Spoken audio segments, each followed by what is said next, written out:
আসসালামু আলাইকুম। আজকে আমরা শিখব তৃতীয় শ্রেণীর প্রথম অধ্যায় স্থানীয় মান নির্ণয়। তো আমরা স্থানীয় মান নির্ণয়ের ক্ষেত্রে গণনা করব এই ডান দিক থেকে। এই ডান দিকে যে সংখ্যাটা আছে এইটাকে বলা হয় একক। এরপরে যে সংখ্যাটা আছে এইটাকে বলা হয় দশক। এরপরে যে সংখ্যাটা আছে এইটাকে বলা হয় শতক। তারপরে যে সংখ্যাটা আছে এটাকে বলা হয় হাজার।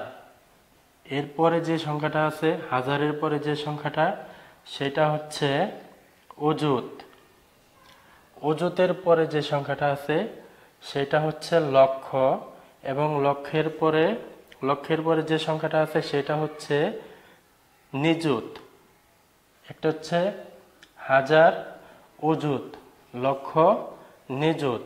নিযুতের পরে যে সংখ্যাটা আছে সেটাকে বলা হয় কোটি, এবং কোটির পরে যেটা আছে এটাকেও বলা হয় কোটি। তাহলে এইখানে একটা বিষয় লক্ষ্য রাখতে হবে, আমরা হাজার পেয়েছি এবং অযুত।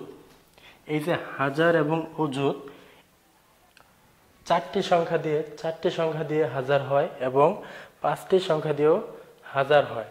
যেমন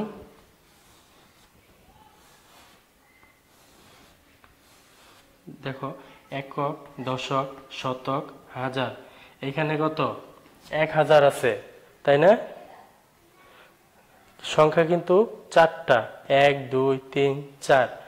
তো চার সংখ্যায়ও হাজার হয়। এবং আরেকটা দেখি,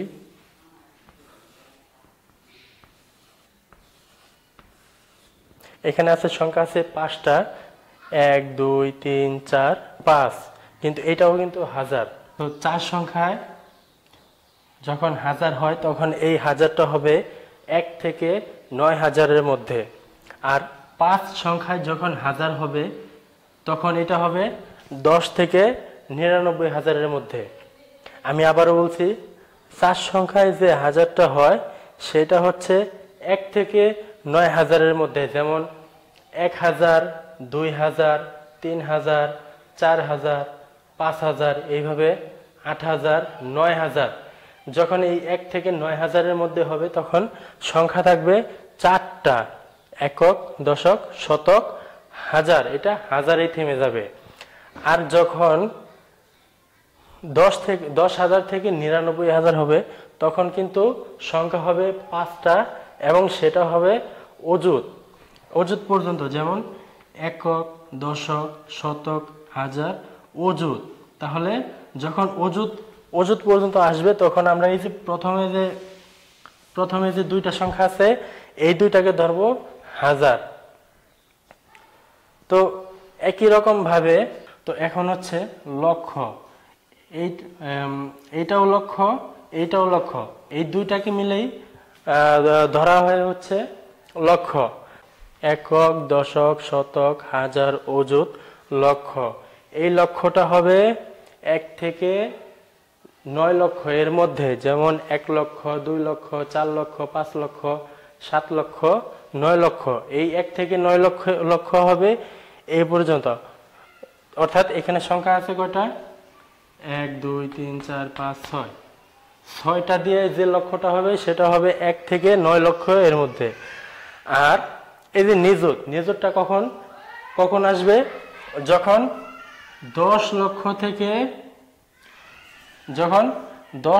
থেকে 99 লক্ষ আসবে তখন এখানে এই নিযুত পর্যন্ত আসবে। যেমন একক, দশক, শতক, হাজার, অযুত, লক্ষ, নিযুত। তো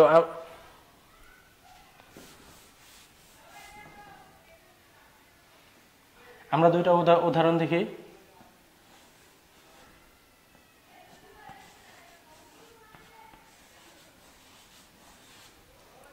এখানে দেখো, একক, দশক, শতক, হাজার, অযুত, লক্ষ। এটা কত? 4 কি একা আছে না? তাহলে 1 থেকে 9 লক্ষ। আমরা 9 লক্ষ লিখি।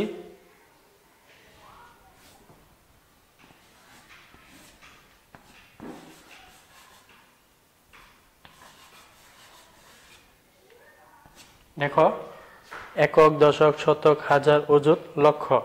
কিন্তু যখন আমরা নিযুত পর্যন্ত যাব,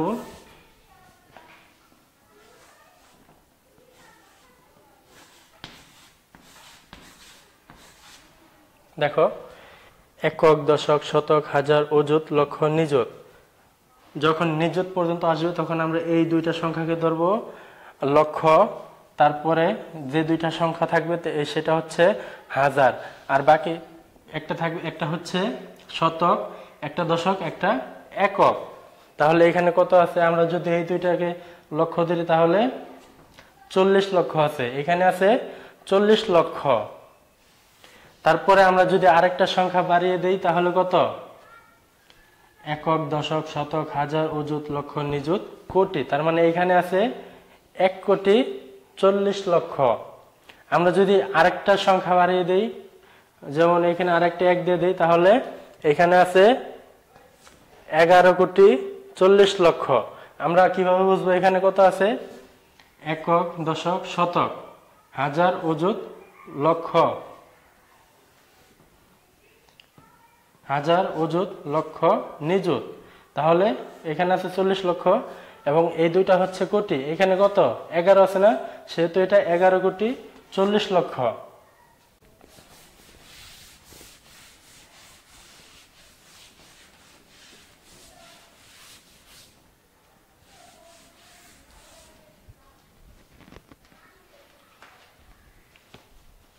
তাহলে আমরা 8 পৃষ্ঠা থেকে উদাহরণ দেখি।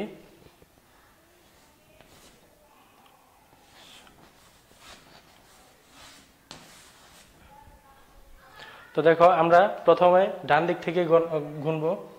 একক, দশক, শতক, হাজার, অযুত। যেহেতু এখানে অযুত পর্যন্ত আছে তাহলে আমরা এই দুইটাকে, প্রথম দুইটা সংখ্যাকে ধরব হাজার, তারপরে সংখ্যাটা হবে শতক। তাহলে এখানে কত আছে? 97,651। তারপরে আমরা আরেকটা দেখি,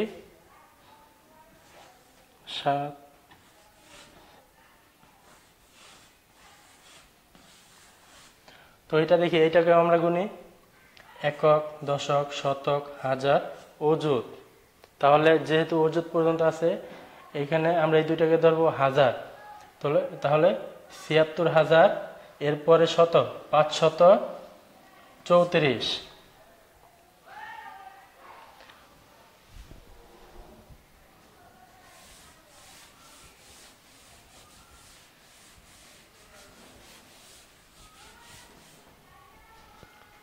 এরপরে আমরা আরেকটা সংখ্যা দেখি,